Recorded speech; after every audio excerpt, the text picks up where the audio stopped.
A finales de los años 90, el empresario tecnológico Nathaniel Green afirmó que la red estaba transformándose en el gran mercado central de la aldea global del futuro. Casi 3 décadas después, esa afirmación sigue siendo tan precisa como inquietante. La Internet mundial ha revolucionado la manera en que nos comunicamos, trabajamos y comerciamos, permitiéndonos acceder a oportunidades que generaciones anteriores jamás habrían imaginado. Los beneficios son incalculables. Sin embargo, este salto digital no ha estado exento de sombras. Aunque estamos más conectados que nunca, el mundo occidental se encuentra sorprendentemente fragmentado. Algoritmos diseñados con precisión han terminado por inundarnos con información seleccionada para provocar reacciones emocionales rápidas. Debates que van desde la pronunciación de una palabra hasta la percepción de un color de vestido se convierten en conflictos virales, mientras que problemas mucho más graves pasan desapercibidos. Lo que muchos perciben como progreso en ciertos rincones de la red se convierte en un terreno oscuro y peligroso. A finales de la primavera de 2020, durante el auge de la pandemia global, millones de estudiantes en Estados Unidos tuvieron que continuar su educación de manera remota. Para algunos, el cambio fue manejable, para otros, devastador. Ethan Collins, un adolescente de 17 años que vivía con sus padres en los suburbios de Riverton, comenzó a experimentar una soledad creciente a medida que pasaban las semanas. Como muchos jóvenes, buscó una comunidad en línea que le ofreciera compañía y comprensión. Pero detrás de esa aparente empatía, Ethan encontró un grupo con motivaciones siniestras. «Todo lo que hago parece inútil», escribió a sus supuestos amigos digitales. «Sé que es solo una distracción para no pensar en lo peor». Poco después, los padres de Ethan encontraron a su hijo inmóvil en su habitación. Había seguido las instrucciones que había recibido en línea, tomando la decisión fatal que sus nuevos compañeros virtuales le habían sugerido. La tragedia llevó a los padres a investigar el historial digital de Ethan, revelando un descubrimiento aterrador. Semanas antes, él había visitado un sitio en la Deep Web llamado Silent Exit, fundado por 2 figuras conocidas solo como Soren y Marek. Este sitio no solo ofrecía guías detalladas sobre cómo terminar con la propia vida, sino que también contaba con foros y salas de chat donde los usuarios se alentaban mutuamente a dar el paso definitivo. Algunos buscaban compañeros para acompañarlos en sus decisiones, y se ha especulado que ciertas interacciones en línea pudieron haber contribuido a múltiples tragedias. Los miembros menospreciaban la terapia y otros tratamientos médicos y animaban a mantener en secreto sus planes frente a familiares y profesionales. El sitio creció a tal punto que, entre 2018 y 2021, más de 500 usuarios publicaron mensajes finales anunciando que estaban a punto de quitarse la vida. Dado el anonimato estricto, es imposible determinar con exactitud cuántas de esas publicaciones fueron reales, pero algunas fuentes aseguran que al menos 45 usuarios transmitieron en vivo el momento de su muerte. La mayoría de quienes frecuentaban la página provenían de países de habla inglesa, aunque también había una notable cantidad de italianos. Entre los casos documentados se encuentra el de Luca Romano, un estudiante de 17 años que descubrió el sitio en otoño de 2019. Luca había luchado contra la depresión desde los 14 años, y tras años de terapia y medicación, parecía haber encontrado cierto equilibrio. Participaba en actividades escolares, tocaba batería y mantenía amistades en línea. Pero un dolor físico crónico que comenzó ese año lo llevó a pasar más tiempo en su habitación, explorando los rincones más oscuros de la web. Fue durante esas noches solitarias que Luca encontró Silent Exit. Allí leyó sobre el nitrito de sodio, un compuesto químico usado comúnmente en alimentos y en procesos industriales, que se presentaba como un método efectivo y rápido para acabar con la vida. Los usuarios compartían guías paso a paso, enlaces de compra y consejos para que el acto fuera indoloro. La información, presentada con un lenguaje frío y meticuloso, estaba dirigida a adolescentes vulnerables que buscaban respuestas desesperadas. Luca se unió a las conversaciones y, tras semanas de intercambio con otros miembros, publicó una fotografía del producto que había adquirido y agradeció a la comunidad por su apoyo. Esa misma noche, su madre lo encontró sin vida.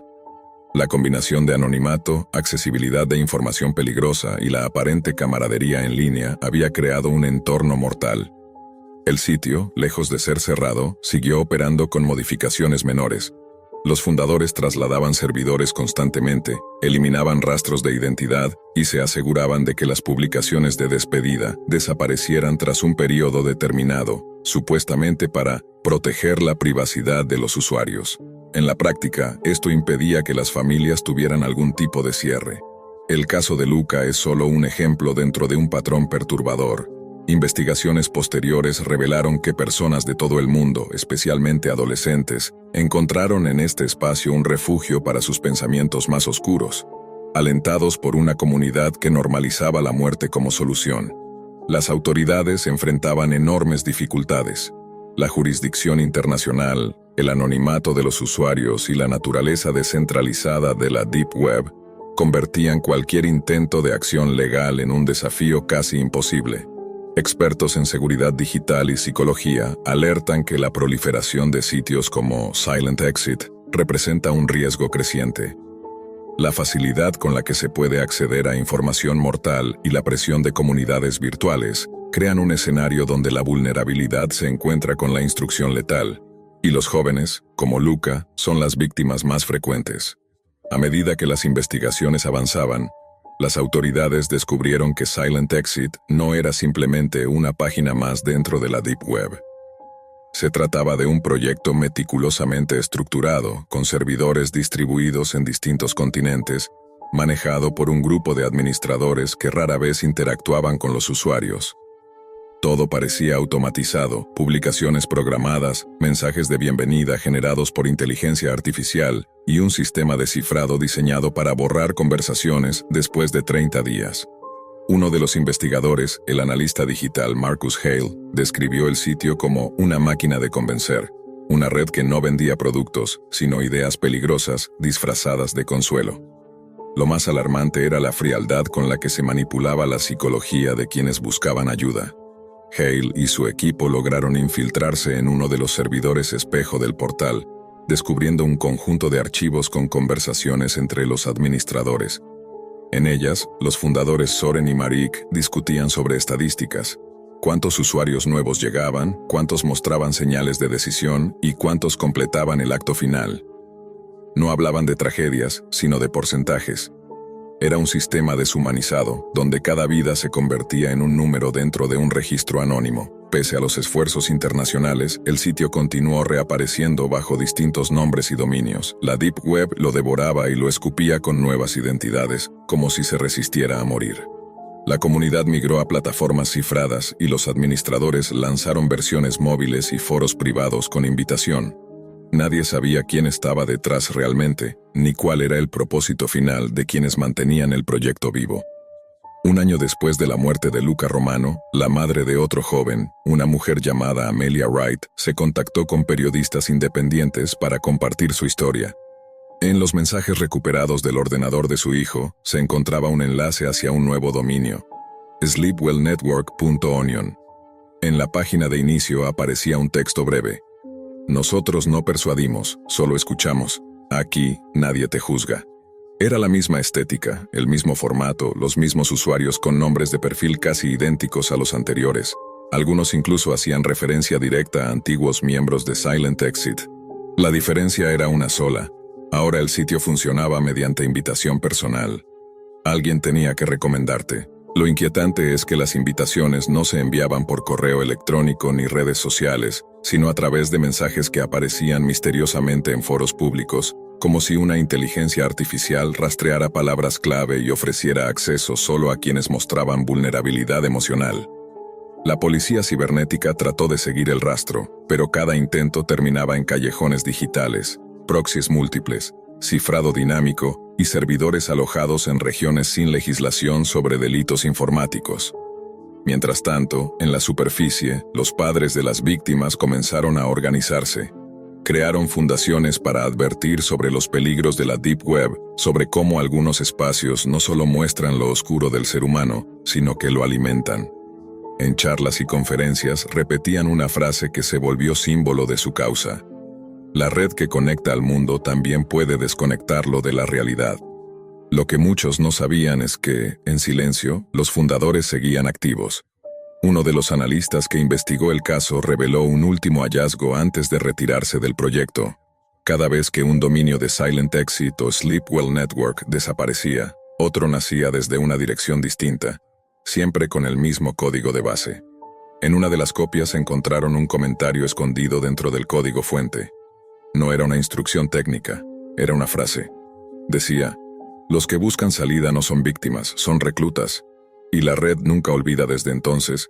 Nadie ha podido confirmar si Soren y Marik siguen operando, si el sitio aún existe o si ha mutado en algo más grande. Pero los expertos en ciberseguridad coinciden en que no se trata de un caso aislado. Lo que comenzó como un foro en la Deep Web terminó convirtiéndose en un fenómeno cultural oculto, alimentado por el algoritmo del dolor y la desesperanza. Cada día, miles de usuarios anónimos escriben en foros oscuros buscando respuestas. Algunos encuentran ayuda, otros solo silencio. Y en ese silencio la red observa, esperando una palabra clave, una confesión, una señal de debilidad para abrir nuevamente la puerta al mismo ciclo. Porque en los rincones más profundos de Internet nada desaparece realmente. Solo cambia de nombre, de rostro y de servidor. Y quienes lo conocieron dicen que todavía hay noches en que se puede leer un mensaje breve en la penumbra digital. Bienvenido de nuevo. Sabíamos que regresarías. Siempre fui un joven inquieto, de esos que buscan formas rápidas de conseguir dinero para financiar sus pasatiempos y salidas con amigos. Mi nombre es Mateo Ríos, y desde temprana edad me dejaba llevar por la curiosidad y la emoción, sin pensar demasiado en las consecuencias. Esa mezcla de ingenuidad y ambición fue lo que me llevó, una noche, a explorar la Deep Web, esa porción de Internet de la que todos habían oído hablar, pero que pocos se atrevían a visitar. Había escuchado historias sobre mercados clandestinos, foros de conspiraciones y extraños intercambios que allí ocurrían. Para mí, era simplemente otra aventura, una forma de escapar del tedio de la rutina diaria. Mientras navegaba sin rumbo, un anuncio captó mi atención de inmediato. Estaba escrito con tipografía común, pero su mensaje era inquietante. Se compra sangre. Pago en bitcoins. La oferta era sorprendentemente alta, más de $1,000 por litro, y el pago se realizaría en criptomonedas. Para un adolescente sin ingresos fijos, sonaba irresistible. La promesa de dinero fácil eclipsaba cualquier temor. Mi curiosidad pudo más y decidí enviar un mensaje al remitente del anuncio. La respuesta llegó rápido y aunque su tono era cortés, había algo en sus palabras que me puso los pelos de punta. Aceptó mi oferta de vender medio litro de sangre por $500 sin cuestionamientos. Incluso me envió un enlace a un kit casero de extracción de sangre que podía comprar en línea. Todo parecía demasiado sencillo. En esos momentos, no consideré lo extraño que resultaba este arreglo. Solo pensaba en el dinero al alcance de mi mano. Los días previos al intercambio fueron una mezcla de nerviosismo y excitación. Nunca antes había hecho algo así. La idea de extraerme sangre para entregarla a un desconocido en la Deep Web parecía sacada de una película de terror. Pero la tentación del dinero fácil me empujaba a seguir adelante. Para minimizar riesgos, decidí dejar el frasco con mi sangre en la puerta de mi vecino, con la esperanza de evitar cualquier conexión directa conmigo. La noche del intercambio, mi corazón latía con fuerza. Desde la ventana, observé cómo una camioneta negra se detenía frente a la casa de mi vecino. De ella descendió un hombre alto, de aproximadamente 1,90 metros, vestido con una gabardina negra y un sombrero que ocultaba gran parte de su rostro. La escena era surrealista. Se acercó al frasco, lo recogió, y para mi horror, lo destapó y bebió la sangre allí mismo, en plena calle. La visión fue nauseabunda y aterradora, apenas podía creer lo que estaba viendo. Poco después, recibí un mensaje en mi teléfono. El hombre agradecía el frasco y solicitaba 1,5 litros de sangre para la próxima semana, ofreciendo aún más dinero. Aunque algo dentro de mí me decía que esto estaba mal, la codicia fue más fuerte y acepté, prometiéndome que sería la última vez. Durante esa semana, la paranoia y la culpa me consumieron. Cada pensamiento sobre lo que había hecho me hacía sentir atrapado en un círculo de miedo y remordimiento. Finalmente, el día del segundo intercambio llegó. Dejé el frasco en la puerta de mi vecino, observando desde la ventana. El hombre recogió la sangre, esta vez sin detenerse a beberla en la calle, lo que aumentó mi ansiedad. Esa noche recibí otro mensaje. La demanda ahora era de 2 litros. El pánico me paralizó. Sabía que donar esa cantidad sería extremadamente peligroso. Con manos temblorosas le respondí que no podía cumplir, esperando que entendiera. Su respuesta fue fría, casi amenazante. Debía cumplir de alguna manera o sufriría las consecuencias. Desde ese momento, su presencia se convirtió en una sombra constante sobre mí. Cada ruido en la noche, cada movimiento sospechoso, me hacía sobresaltar. La culpa y el terror se mezclaban, convirtiéndose en una compañía inescapable. La Deep Web, que al principio parecía un lugar de aventuras y ganancias rápidas, se había transformado en un portal hacia un mundo oscuro y peligroso. Y yo, un adolescente curioso, había abierto la puerta sin saber del precio que implicaría. Los días siguientes fueron un tormento. La ansiedad me acompañaba a cada momento. La voz fría y distante del hombre en la Deep Web se había convertido en una amenaza constante, y la idea de entregar 2 litros de sangre me parecía imposible y mortal. Pero lo peor no era solo el miedo físico, sino la sensación de que mi vida estaba fuera de control, atrapada por una decisión que había tomado impulsivamente. El día en que debía cumplir con la entrega, mi corazón latía con fuerza desbocada. Desde la ventana, observé la misma camioneta negra acercarse, pero esta vez no había frasco esperando. El hombre descendió del vehículo y caminó directamente hacia la puerta de mi vecino. Con un gesto brusco, tocó el timbre. Cuando mi vecino abrió, la escena fue aterradora. El desconocido lo agarró, lo dominó y comenzó a atacarlo. Los gritos desgarradores me paralizaron. No podía moverme ni gritar. Solo podía observar, impotente, mientras el horror se desarrollaba ante mis ojos. Los vecinos, alertados por los gritos, llamaron a la policía. Cuando los oficiales llegaron y entraron en la casa, encontraron un cuadro macabro. La violencia había dejado una escena imposible de ignorar. El hombre fue arrestado, pero el daño ya estaba hecho. La noticia se extendió rápidamente en la comunidad y aunque intenté mantenerme en el anonimato, la historia se convirtió en un tema de terror y consternación local. Los medios describieron al hombre como alguien profundamente perturbado, obsesionado con la sangre, capaz de actos impulsivos y violentos que desafiaban cualquier comprensión. Desde aquel día, el miedo y la culpa se convirtieron en mis compañeros constantes. Cada sonido en la noche me hacía sobresaltar, temiendo que él regresara. La paranoia se instaló en mi vida. No podía dormir. Siempre revisaba cada sombra, cada movimiento sospechoso. Nunca supe realmente quién era, ni sus motivaciones, ni su nombre. Solo sabía que, según su última amenaza, podía volver en busca de más sangre o algo peor. Vivía en un estado de alerta permanente, consciente de que mi seguridad nunca volvería a ser la misma. Mi historia no terminó allí. Aprendí que la curiosidad y la codicia, combinadas con la ingenuidad, pueden abrir puertas que nunca se pueden cerrar. Cada vez que alguien me habla de explorar la Deep Web o buscar ganancias fáciles, siento una punzada de advertencia. El precio puede ser más alto de lo que cualquier mente podría imaginar. Intenté reconstruir mi vida, mudarme y desaparecer de los ojos de quienes acechaban en la sombra digital. Cada precaución, cada cierre de cuenta, cada cambio de ciudad era un intento de recuperar un mínimo de normalidad. Sin embargo, el trauma permanecía. La memoria de aquel hombre y de sus acciones, y la sensación de haber sido parte de algo que escapaba a toda lógica, nunca me abandonaron. Hoy, cada ruido inesperado me hace recordar que el peligro puede estar más cerca de lo que uno imagina. Mi experiencia se convirtió en una advertencia para todos. Hay territorios en Internet que no deben explorarse, por más tentadora que parezca la promesa de dinero fácil. Algunas puertas, una vez abiertas, no pueden cerrarse, y los errores cometidos en la ingenuidad pueden perseguirnos por siempre. La Deep Web, que al principio parecía un misterio excitante y una vía para obtener dinero rápido, terminó convirtiéndose en un abismo de horror que transformó mi vida y me enseñó, de la manera más brutal, que ciertos riesgos no valen nada frente al precio que pueden cobrar.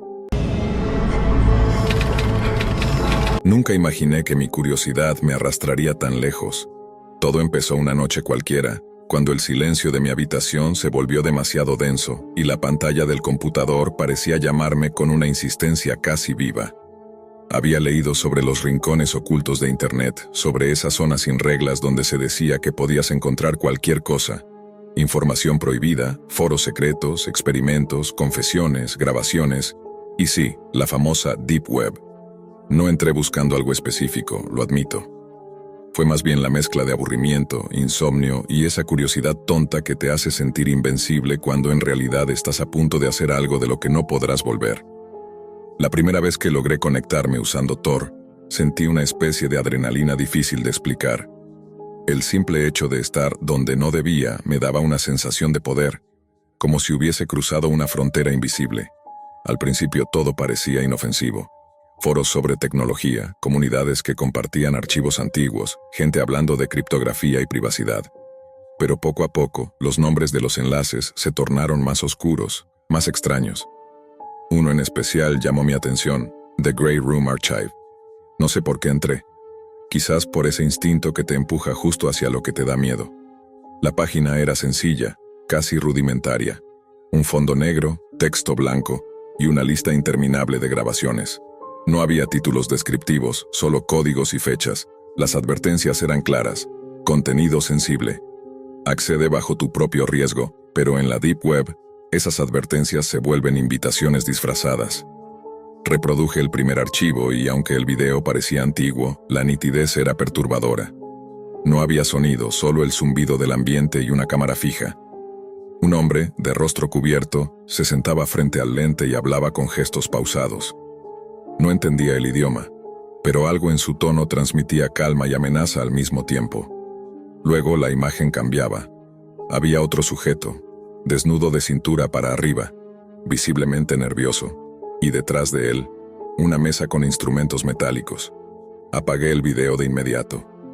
No duré ni 20 segundos, pero la imagen quedó grabada en mi mente. Durante días traté de olvidarlo. No lo logré. La curiosidad se transformó en obsesión. Quería entender qué era ese lugar, quién lo administraba, y por qué tantas personas hablaban de él en foros cerrados como si se tratara de un ritual secreto. Buscando respuestas, contacté a un usuario con el alias Nódulo 13. Su perfil mostraba actividad constante en espacios de la Deep Web donde se comentaban prácticas de modificación corporal extrema y sectas digitales. Al principio fue amable, casi didáctico, pero cada una de sus respuestas parecía llevarme más profundo en un pozo sin fondo. Si quieres entender lo que viste, me escribió una noche, tienes que hablar con el fundador. Él no acepta curiosos, solo observadores silenciosos. Me dio un enlace temporal. Solo funcionaba durante 24 horas. La dirección no tenía sentido, una combinación aleatoria de letras, como si el lugar no quisiera ser encontrado dos veces del mismo modo. A pesar del miedo, lo abrí. El sitio me pidió una clave que no tenía, pero segundos después, recibí un correo encriptado en mi bandeja principal. Ni siquiera sé cómo consiguieron mi dirección. El mensaje solo decía, ya estás dentro. Lo que vi después es difícil de describir sin que suene a pesadilla. Una transmisión en vivo, una habitación gris, sin ventanas, iluminada por una luz parpadeante. En el fondo, una figura inmóvil, encapuchada, con el rostro cubierto por una máscara hecha de espejos fragmentados. La cámara giró lentamente hasta enfocar una mesa. Había algo sobre ella, cubierto con una manta, y una voz distorsionada dijo, «Bienvenido al archivo de los que no temen mirar». Mi cuerpo se paralizó. Intenté cerrar la pestaña, pero el cursor no respondía. La pantalla parpadeó y, por un instante, me vi a mí mismo reflejado en el lente de la cámara. Era imposible. No había forma de que ellos pudieran verme. O al menos eso creía. Minutos después, el sitio se cerró solo.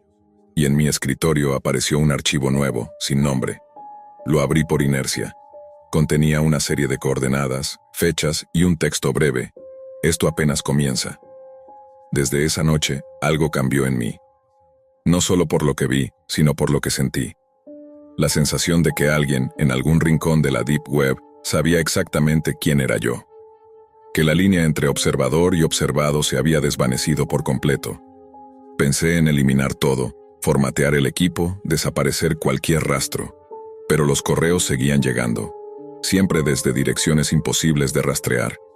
Algunos contenían fragmentos de video, otros simples frases como «vuelve a mirar» o «el archivo te espera».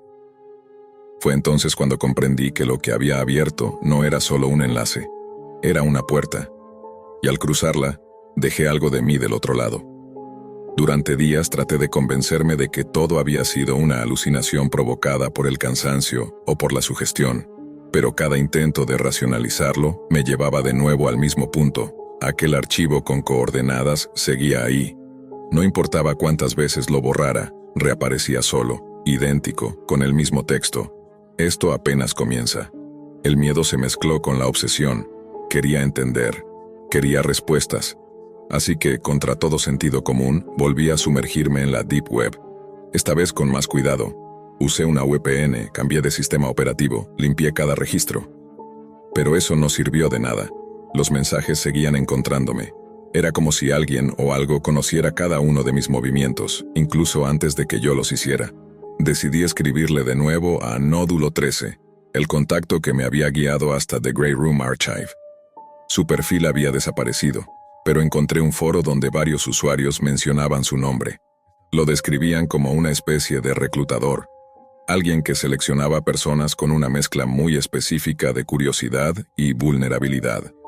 Algunos decían que trabajaba para un grupo conocido como los Observadores del Umbral, una comunidad que existía desde hace años en la Deep Web y que se dedicaba a recopilar experiencias extremas, grabaciones reales de transformación humana, rituales digitales y transmisiones de origen incierto. Uno de los usuarios me escribió en privado. No tenía nombre, solo un número, 48 Delta.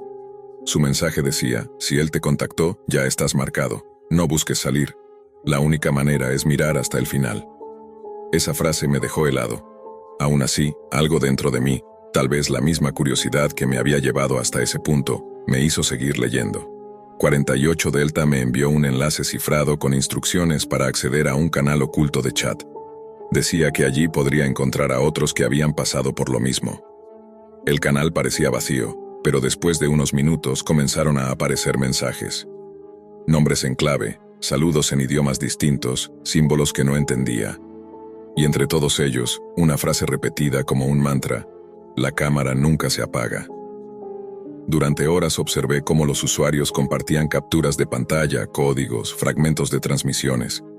Había una fascinación morbosa en la forma en que hablaban de los rituales visuales. Decían que el ojo humano solo podía soportar ciertas imágenes antes de que la mente comenzara a fracturarse. Que The Grey Room Archive era solo una fachada, una puerta de entrada a transmisiones mucho más profundas, alojadas en servidores ocultos dentro de la red Tor. Una madrugada, mientras revisaba esos mensajes, un usuario con el alias Astra me escribió directamente: ¿quieres verlo? No puedes entender hasta que lo veas, pero una vez que mires no hay regreso. Le respondí que sí. Minutos después, me llegó un archivo comprimido con contraseña. Al abrirlo, mi computadora se congeló por completo.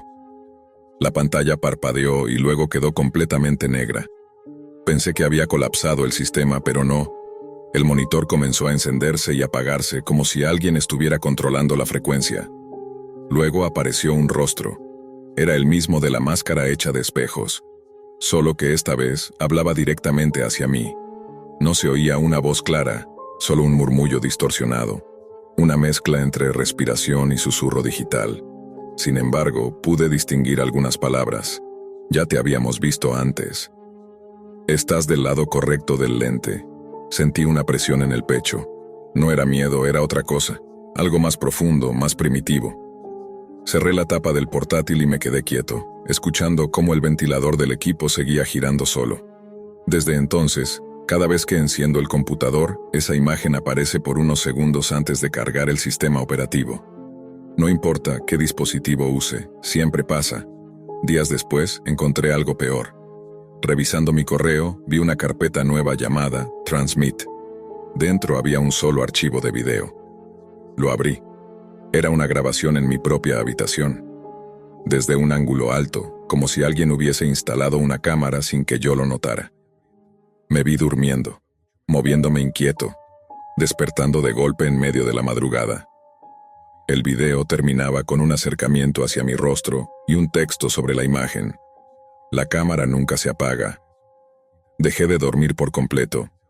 Revisé cada rincón del cuarto, desmonté el router, desconecté el módem, hasta quité las tapas de los enchufes buscando algún dispositivo oculto. No encontré nada, y sin embargo las grabaciones seguían apareciendo. Cada día, un nuevo video. Algunos con fechas que correspondían a días anteriores, otros con escenas que ni siquiera recordaba haber vivido. Ya formas parte del archivo, pero no eres espectador. Eres el siguiente registro. Empecé a notar detalles extraños, sombras que se movían detrás de mí durante las videollamadas, luces encendiéndose solas, y una sensación constante de ser observado, incluso con el ordenador apagado. Intenté contarle a un amigo, pero no me creyó. Me recomendó dejar de ver esas cosas raras de la Deep Web, pero esto ya no tenía que ver con curiosidad. Era persecución, era acoso digital. Y entonces apareció otro mensaje, esta vez en mi teléfono, sin remitente. Desde ese momento, todo comenzó a desmoronarse. Archivos en mi computadora que nunca descargué. Carpeta tras carpeta con nombres de personas desconocidas, con fechas y coordenadas. Algunas de esas coordenadas coincidían con lugares reales, edificios abandonados, moteles en las afueras, fábricas vacías. Y en cada uno, según los foros, habían ocurrido cosas que nunca salieron en las noticias. Empecé a comprender que The Grey Room Archive no era solo una web de contenido extremo. Era una red de observación, un sistema que recolectaba rostros, hábitos, patrones, y los convertía en parte de un experimento sin nombre. Un experimento en el que, ahora, yo era el sujeto principal. No sé cuándo comenzó realmente todo. Tal vez desde el primer clic, tal vez desde antes. Lo cierto es que, a estas alturas, ya no estoy seguro de si la cámara está grabando, o si simplemente me está mirando. Después de aquel último mensaje, la realidad empezó a desmoronarse a un ritmo que no podía controlar. Cada día se parecía menos al anterior. Comencé a notar patrones, coincidencias imposibles, notificaciones que aparecían justo cuando pensaba en desconectarme, correos que mencionaban frases que solo había dicho en voz alta cuando estaba solo. Era como si alguien, o algo, hubiera logrado penetrar en mis pensamientos. Decidí aislarme. Apagué el Wi-Fi, rompí el módem y dejé el teléfono dentro del congelador, intentando bloquear la señal. Pero aún así, las transmisiones seguían llegando. No por internet, sino por el ruido. Sí, el ruido. Por las noches, mientras todo quedaba en silencio, el aire se llenaba con un zumbido imperceptible al principio, pero que se hacía cada vez más agudo. Si me concentraba lo suficiente, podía distinguir fragmentos de voces distorsionadas, repitiendo las mismas palabras una y otra vez. El archivo crece, la cámara observa, la cámara no olvida. Empecé a investigar en silencio, casi de manera instintiva.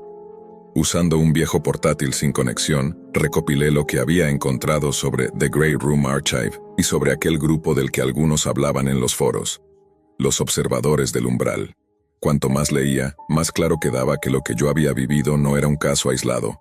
Había docenas, quizás cientos, de relatos similares, todos compartiendo los mismos elementos. Videos que aparecían sin permiso, mensajes anónimos, coordenadas, y esa sensación insoportable de estar siendo grabados incluso sin cámaras visibles. Un hilo en particular llamó mi atención. Lo había publicado un usuario que firmaba como Spectre. Su primer mensaje era una advertencia. Ellos no usan cámaras. Usan reflejos. Al principio no entendí. Pensé que se refería a espejos o a algún tipo de metáfora, pero su explicación era más aterradora de lo que imaginé. Según él, los observadores habían desarrollado una forma de vigilancia que utilizaba los dispositivos cotidianos como superficies de proyección. Cualquier pantalla, cualquier lente, incluso los reflejos en el cristal de una ventana podían servirles para ver y registrar. La cámara nunca se apaga, escribió, porque la cámara no está en tus manos, está en tu mirada. Esa frase me persiguió durante días.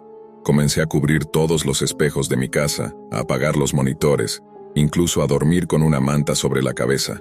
Pero los reflejos seguían allí, escondidos en los lugares más improbables. En una taza de café, en el metal de una cuchara, en la pupila de mi propio ojo. Fue entonces cuando volví a recibir un mensaje. Esta vez no desde la Deep Web, sino impreso, en papel. Lo encontré debajo de la puerta una mañana.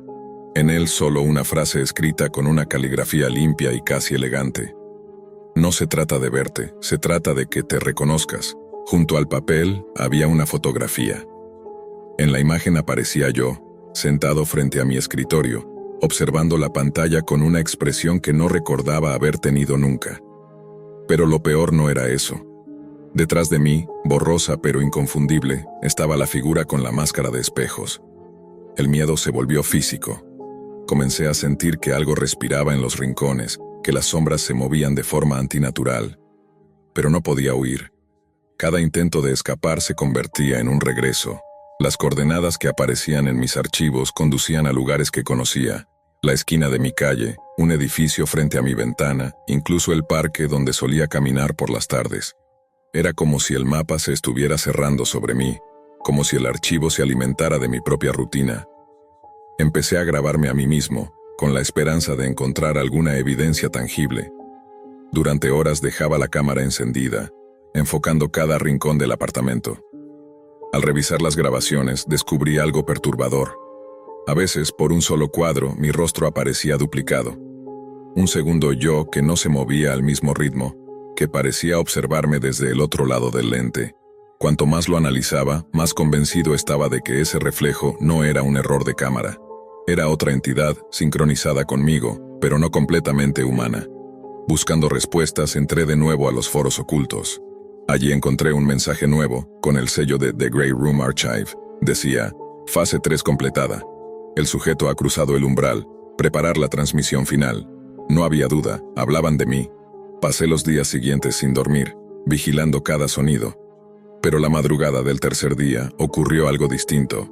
Mi computadora, que había permanecido apagada y desconectada de la corriente, se encendió sola. La pantalla mostró una transmisión en directo. Era mi habitación. Yo mismo, sentado frente al monitor, observando la imagen exacta que veía en ese momento. Solo que en la transmisión, el yo del video sonreía. La cámara se acercó lentamente hasta mostrar sus ojos. Eran los míos, pero reflejaban algo que no era humano. Detrás de ellos, pude ver siluetas moviéndose, como si alguien o algo habitara dentro de mi reflejo. La voz distorsionada volvió, más clara que nunca. Dejaste de mirar.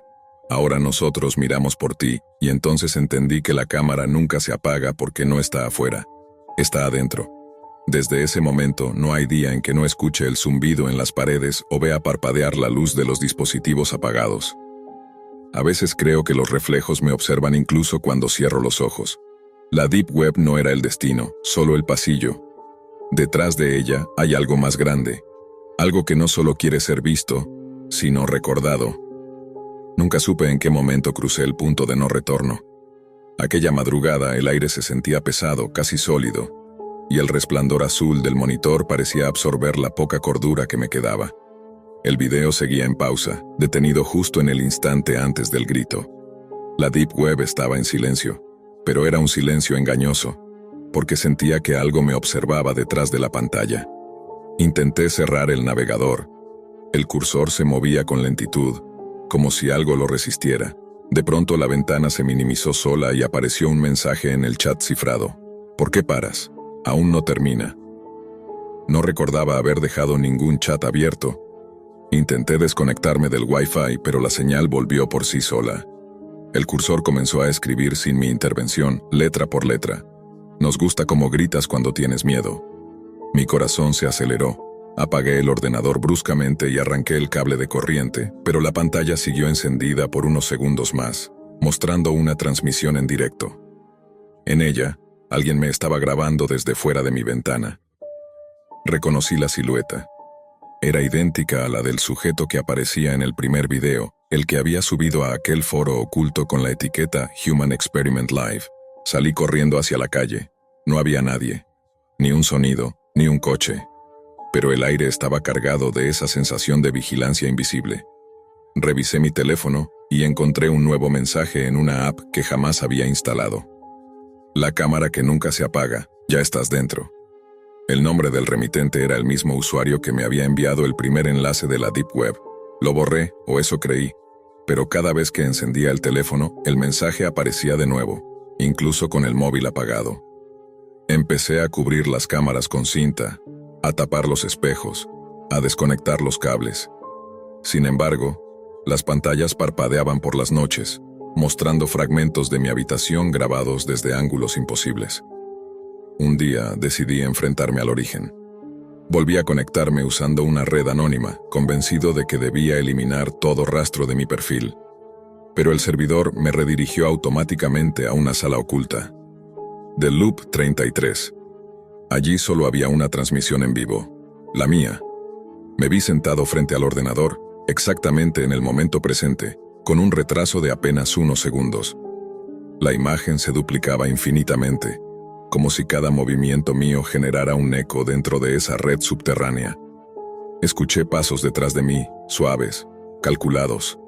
Giré lentamente, pero no había nadie. Y entonces la transmisión cambió. Mostraba mi puerta abriéndose desde el interior, como si una cámara invisible estuviera allí capturando todo. El sonido de una respiración ajena se coló por los auriculares. «Ya no eres espectador», susurró una voz distorsionada. «Ahora formas parte del contenido». Sentí un golpe seco detrás de la cabeza. Todo se volvió negro. Desperté horas después, o quizás días, no lo sé. Estaba en mi habitación, pero el ordenador seguía grabando. En la pantalla, el contador de la transmisión marcaba un número imposible. 13.328 espectadores conectados. No entendía cómo, pero mi rostro aparecía en foros, en páginas oscuras de la Deep Web, con títulos en idiomas que no podía leer. Intenté denunciarlo, pero cada intento de contacto con las autoridades terminaba igual. Correos devueltos, llamadas interceptadas, mensajes borrados de inmediato. Era como si alguien hubiera borrado mi identidad antes de que yo mismo lo notara. Ahora vivo rodeado de silencio, aunque escucho ruidos cuando las luces se apagan. Golpes leves en la pared, un zumbido constante proveniente del monitor apagado, y ese parpadeo intermitente de la luz verde de la cámara, la que juro haber desconectado. A veces pienso que la Deep Web no es solo un lugar digital, sino una puerta que, una vez abierta, jamás vuelve a cerrarse. Lo que hay al otro lado no busca dinero ni fama, busca atención, miedo, energía humana. Y cada clic, cada segundo mirando, les da más poder. He intentado advertir a otros, pero no sirve de nada. El video sigue subiendo reproducciones y cada día, alguien nuevo entra a The Loop 33. Lo sé porque los nombres aparecen debajo de mi transmisión, uno por uno, mientras sigo hablando aquí, atrapado en una señal que nunca termina. La cámara sigue encendida. Y si estás escuchando esto, probablemente tú también ya formas parte de la transmisión. En diciembre de 2010, un joven chino llamado Wei Shang, de 31 años, llegó a Montreal, Canadá, decidido a comenzar una nueva vida. Su objetivo era estudiar ingeniería informática, y en su primera conversación con un funcionario de inmigración expresó su entusiasmo por explorar nuevas oportunidades, perfeccionar su idioma y disfrutar del aire libre de su nueva ciudad. 18 meses más tarde, Wei estaba registrado como estudiante internacional en la Facultad de Ingeniería Informática de la Universidad de Montreal, mientras trabajaba a tiempo parcial en una tienda de conveniencia para mantenerse económicamente. En su país natal, Wei había estado casado, pero tras emigrar a Canadá, descubrió una libertad que antes le estaba prohibida: la posibilidad de explorar su sexualidad. Guardar su orientación como secreto había sido un deber impuesto por la familia y la sociedad en China, pero en la mucho más liberal Canadá, Wei comenzó a disfrutar de esta parte de sí mismo. Eventualmente conoció a un novio y por un tiempo se sintió genuinamente feliz. Sin embargo, la presión familiar desde el otro lado del mundo no tardó en reaparecer. Sus padres insistieron, a través de llamadas y mensajes, en que debía establecerse con una mujer y formar una familia. Con la convicción de que su relación actual no tenía futuro, Wei terminó con su pareja, aunque su deseo de compañía y aventura persistía. Para satisfacer esos impulsos, Wei descargó aplicaciones de citas de encuentros casuales, buscando conexiones con personas afines.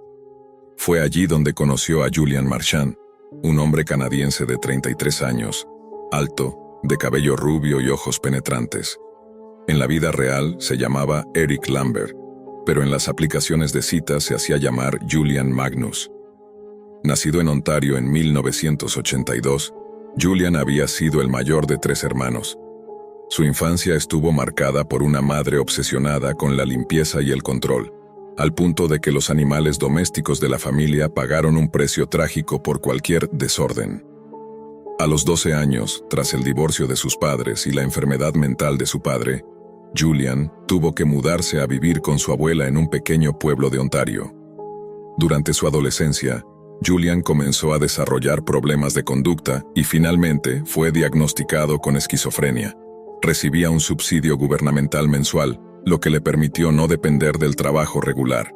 A medida que crecía, su inquietud lo llevó a buscar empleos ligados al entretenimiento para adultos, desde stripper hasta acompañante, y modelos en publicaciones locales. Su ambición por la fama y la atención lo llevó a experimentar con diversos medios, incluyendo reality shows y redes sociales, utilizando múltiples perfiles para crear la ilusión de un gran séquito de seguidores. Hacia 2010, la búsqueda de notoriedad de Julian tomó un giro inquietante. Subió videos a plataformas en línea donde cometía actos de crueldad contra animales. Estos videos fueron retirados rápidamente, pero sirvieron para revelar un patrón perturbador. La combinación de su deseo de fama y su fascinación por la violencia mostraba una mente obsesionada con romper límites y captar la atención de un público morboso. Fue en este contexto que la Deep Web comenzó a jugar un papel crucial. Julian, conocedor de la existencia de sitios donde se compartían contenidos extremos fuera del alcance de la censura convencional, utilizó estas plataformas para difundir sus acciones más extremas, buscando un público que no solo observara, sino que también admirara su audacia macabra. Wei, por su parte, permanecía ajeno a la historia oculta de Julian. Su relación con él parecía casual y normal, pero gradualmente se volvió más intensa. Durante la primavera de 2012, comenzaron a salir con regularidad. La presencia de Julian en la Deep Web y su vida secreta eran invisibles para Wei, quien confiaba en la aparente normalidad de su pareja. Sin embargo, las pequeñas desapariciones y cambios de comportamiento empezaron a despertar preocupación en su círculo cercano. El 27 de mayo de 2012, 3 amigos de Wei, alarmados por su prolongada ausencia de la universidad y del trabajo, decidieron visitar su apartamento.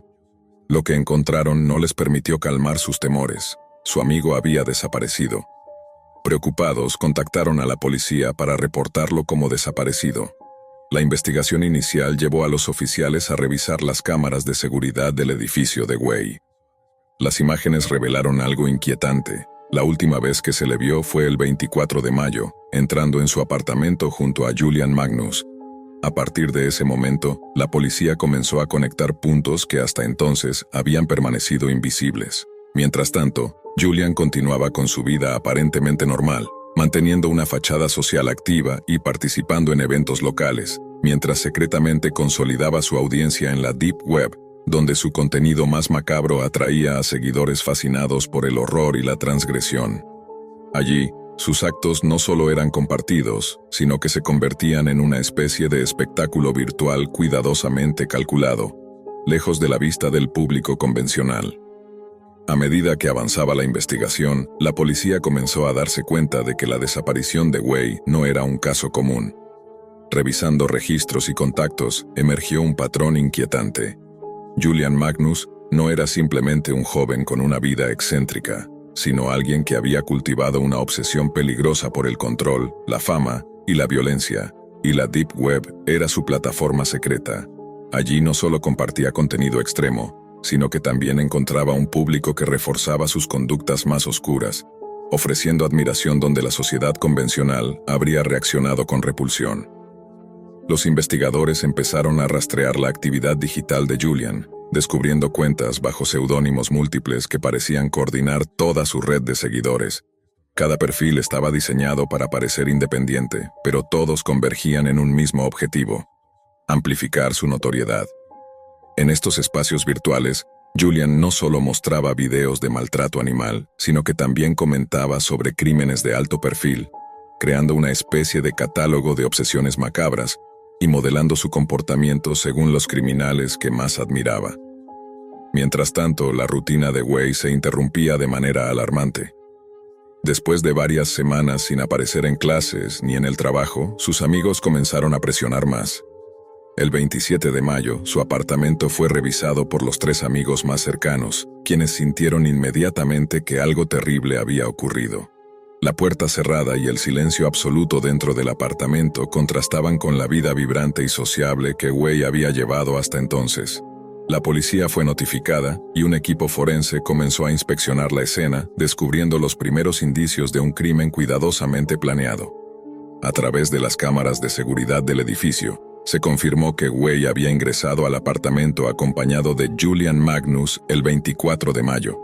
Este hallazgo puso a Julian directamente en el centro de la investigación. Sin embargo, la verdadera dimensión del peligro permanecía oculta.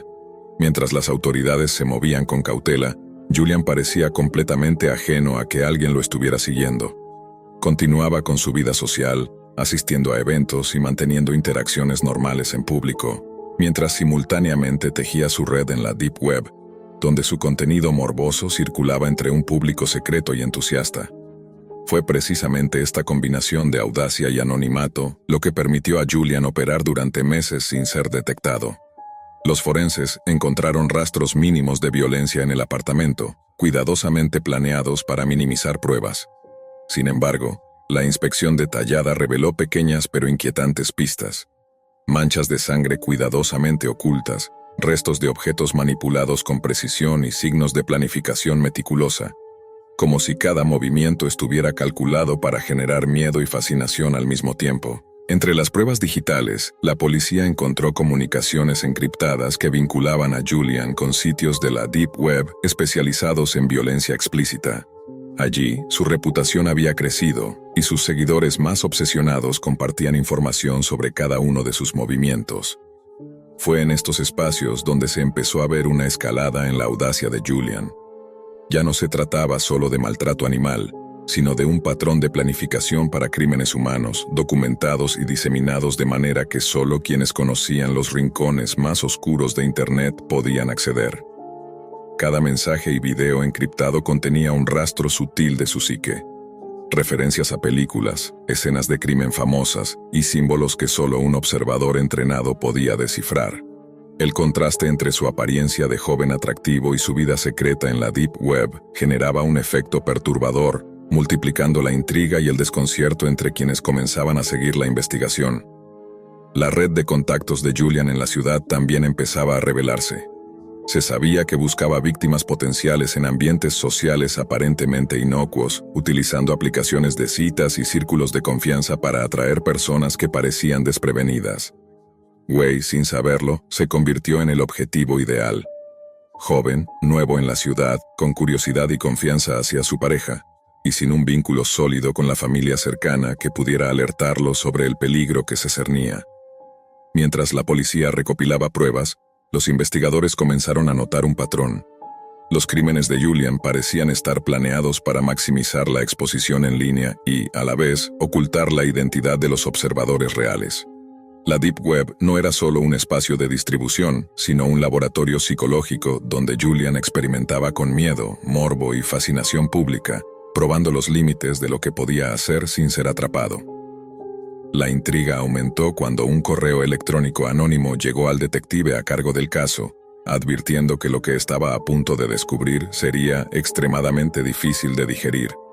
Contenía un enlace a un video alojado en un sitio web extremo fuera de la jurisdicción convencional, mostrando actos de violencia escalando de lo animal a lo humano.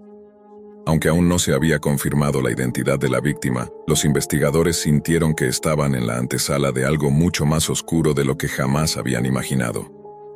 En este punto, la investigación comenzó a combinar elementos de vigilancia digital, análisis forense y estudio del comportamiento humano, explorando la relación entre la obsesión de Julian por la fama, su actividad en la Deep Web y la manipulación de su entorno social. Cada pieza del rompecabezas aumentaba la sensación de inquietud. Había alguien capaz de mantener una vida pública normal mientras al mismo tiempo orquestaba crímenes con precisión fría y calculada, dejando un rastro solo para aquellos que sabían dónde mirar. A medida que junio de 2012 avanzaba, la investigación sobre la desaparición de Wei Chang comenzó a adquirir una dimensión escalofriante. La policía, trabajando con pistas digitales y registros de cámaras de seguridad, empezó a entrelazar los comportamientos de Julian Magnus con las desapariciones y la evidencia acumulada. Cada nuevo hallazgo hacía más evidente que Julian había usado la Deep Web no solo como un medio para exhibir sus crímenes, sino como un espacio de entrenamiento psicológico, donde medía la reacción de quienes lo observaban y alimentaba su obsesión por la notoriedad y el control absoluto. Los investigadores descubrieron que Julian, meticuloso y calculador, había preparado su vida para mantener la ilusión de normalidad mientras ejecutaba actos que desafiaban cualquier límite ético o legal. Desde aplicaciones de citas hasta círculos sociales locales, todo estaba cuidadosamente diseñado para atraer víctimas potenciales y evitar la detección. Wei había sido un blanco accidentalmente perfecto. Un joven confiado, recientemente llegado a la ciudad, con un círculo social limitado y una curiosidad natural por explorar nuevas relaciones. Mientras tanto, en la Deep Web, Julian continuaba incrementando su presencia. Subía contenido que oscilaba entre lo perturbador y lo explícitamente criminal, siempre con la intención de probar la reacción del público y preparar el terreno para sus crímenes más extremos. Sus seguidores, incapaces de distinguir la línea entre entretenimiento y realidad, se convirtieron en espectadores involuntarios de un experimento psicológico sin precedentes. Allí, cada acción de Julian era amplificada, cada detalle observado y comentado, y cada paso calculado para maximizar la fascinación y el horror simultáneamente. El 25 de mayo de 2012, un día después de la última vez que Wei fue visto con Julian, se subió un video que conmocionó a quienes lo encontraron. En él, se mostraba a una víctima en situaciones extremas de violencia. Aunque los investigadores aún no habían confirmado la identidad de la persona, los detalles del video coincidían con la descripción de Wei. La escena digital, alojada en un sitio extremo fuera del control convencional, mostró la magnitud de la planificación. Cada ángulo, cada movimiento, incluso la disposición del entorno, indicaba que el acto había sido ejecutado con frialdad y premeditación. Poco después, la policía comenzó a recibir información anónima que apuntaba directamente a Julian. Esta información, recopilada y compartida por usuarios de la Deep Web, fue clave para identificarlo como el principal sospechoso. La combinación de evidencia digital, testimonios y patrones de conducta formó un cuadro cada vez más aterrador. Un individuo capaz de mantener una fachada normal mientras orquestaba crímenes de forma deliberada, compartiendo fragmentos de su violencia con un público secreto en línea. Entre las pruebas encontradas en el apartamento de Julian, la policía identificó manchas de sangre en muebles, electrodomésticos y el baño. Cada señal parecía indicar que los crímenes no solo eran deliberados, sino que se realizaban con un grado de ritualismo perturbador. En el espejo del baño, una inscripción inquietante reflejaba la psicología de su autor. Mensajes crípticos que hablaban de la percepción y el miedo, diseñados para desafiar a quienes pudieran encontrar evidencia física de sus actos. Mientras las fuerzas del orden consolidaban la evidencia, Julian continuaba moviéndose con aparente despreocupación por la ciudad, manteniendo su vida social y utilizando la Deep Web como un espacio seguro desde donde proyectar su imagen de control absoluto. La paradoja era inquietante. Un hombre que podía ser observado de cerca por la policía y al mismo tiempo se exhibía ante un público secreto y fanático totalmente consciente de la fascinación que generaba. El caso comenzó a atraer atención internacional cuando se descubrió que los crímenes habían dejado rastros tangibles fuera del espacio digital, paquetes enviados a diferentes ubicaciones conteniendo pruebas macabras y mensajes que demostraban un conocimiento casi ritualizado del impacto psicológico en quienes los recibían. Cada paquete era una extensión de la narrativa de Julian, un mensaje de poder, control y provocación que combinaba la realidad física con el espectáculo en línea. Los investigadores comprendieron que el siguiente paso era localizarlo antes de que pudiera escapar nuevamente o aumentar la escala de sus crímenes. Las pistas lo ubicaban primero en Montreal, pero pronto indicios de comunicación y movimientos lo llevaron más allá de Canadá, a través de Europa, demostrando que su planificación no tenía límites geográficos. Julian se movía con la precisión de alguien que había anticipado cada posible escenario, como si la persecución policial fuera un juego más dentro de su elaborado teatro de horror. La Deep Web continuaba siendo un hilo invisible que conectaba cada uno de sus movimientos. Publicaciones, seguidores, rumores, pistas falsas y verdaderas. Allí, Julian no solo construía su mito, sino que también observaba y aprendía de la reacción de quienes se acercaban demasiado a descubrirlo. Cada acción estaba calculada para generar miedo, admiración y un sentido de inevitabilidad, que sin importar cuán cerca estuviera la policía, siempre parecía un paso adelante. Mientras tanto, el mundo exterior permanecía parcialmente ciego a su existencia real. En los círculos sociales convencionales, Julian era simplemente un joven encantador y carismático, interesado en relaciones, fiestas y su búsqueda de notoriedad. Pero detrás de esa fachada, la Deep Web servía como su escenario secreto, su laboratorio psicológico y su archivo de crímenes cuidadosamente documentados, donde cada detalle era observado, analizado y reforzaba la narrativa de control absoluto y poder sobre la vida y la muerte. A finales de mayo de 2012, la investigación sobre la desaparición de Wei Chang alcanzó un nivel crítico. La policía de Montreal había determinado que Julian Magnus era el principal sospechoso, y la evidencia apuntaba a que había llevado a cabo actos de violencia extrema dentro de su apartamento, cuidadosamente documentados y luego compartidos en la Deep Web, donde un público secreto seguía cada uno de sus movimientos. El 29 de mayo, un paquete inquietante llegó a la sede de un importante partido político canadiense. Lo que comenzó como un objeto aparentemente normal pronto reveló un contenido macabro. Rastros de sangre que habían comenzado a filtrarse a través del cartón, acompañados de una nota críptica anunciando que el perpetrador había distribuido partes de un cuerpo por la ciudad y que planeaba continuar con sus crímenes. Un segundo paquete fue interceptado en Vancouver, dirigido a otra sede política, y contenía restos humanos adicionales. En Montreal, un conserje notó una maleta abandonada cerca de un contenedor de basura que emanaba un olor nauseabundo. La policía fue alertada de inmediato. Al abrirla, descubrieron restos humanos desmembrados junto con los documentos de identidad de Wei y las armas utilizadas en el crimen. La escena confirmó lo que los investigadores temían. Wei había sido víctima de Julian Magnus, y todo había sido planificado con frialdad y precisión. La evidencia digital y física permitió a la policía reconstruir la secuencia de eventos. Julian había utilizado la Deep Web para estudiar reacciones, perfeccionar su método y crear un seguimiento anónimo que lo ayudara a anticipar cualquier movimiento de la ley. Cada acción estaba cuidadosamente calculada, desde la selección de víctimas hasta la distribución de restos y la manipulación del escenario digital para sembrar miedo y confusión. Con la alarma internacional, la policía canadiense emitió una orden de arresto nacional que rápidamente se convirtió en una cacería internacional. Interpol emitió una notificación roja, y las autoridades comenzaron a rastrear los movimientos de Julian a través de señales de teléfono y registros de transporte. Pronto fue localizado en Francia, en un hotel de Bagnolet, y aunque parecía que había logrado evadir la captura inicial, la cooperación internacional permitió interceptarlo en Berlín, en un cibercafé, donde fue detenido sin resistencia. El traslado de Julian a Canadá se hizo en un avión militar, debido a los riesgos de seguridad que implicaba un vuelo comercial. A su llegada, fue puesto en confinamiento solitario. Mientras los medios se hacían eco del caso, las autoridades advirtieron sobre el riesgo de convertirlo en una figura mediática. Sin embargo, la cobertura fue inevitable, dada la magnitud de sus crímenes y la fascinación morbosa que generaba su historia. Durante el juicio se presentaron pruebas irrefutables, restos de armas utilizadas, registros digitales que documentaban la violencia, testimonios de expertos sobre su comportamiento y la influencia de la Deep Web en su psicología. La defensa alegó locura, argumentando que Julian había estado en un estado psicótico durante los crímenes, pero la fiscalía demostró que sus actos eran deliberados, meticulosamente planeados y ejecutados con plena conciencia.